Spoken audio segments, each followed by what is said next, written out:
అబ్బో! అరిసెల అవగాహనే లేదని మూలన కూర్చున్నారా? అలాగేం కాదు. ఈ సంక్రాంతికి మీరు కూడా ఖచ్చితంగా ట్రై చేసేయండి. నేను అంత సింపుల్ ప్రాసెస్‌లో అయితే చెప్తాను.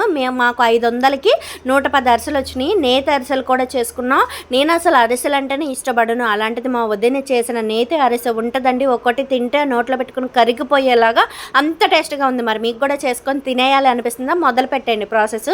ముందు రోజుగానే మేము 4 కేజీల బియ్యాన్ని కడిగి నానబెట్టుకున్నాం. మరుసటి రోజుని పిండి మరగిచ్చేటప్పుడు అరిసెలకని చెప్పంగానే మనకి మెత్తగా పట్టిస్తారు. వెంటనే ఇవ్వంగానే మనం గాలి ఆడుకోకుండా గట్టిగా నొక్కి పెట్టుకోవాలి.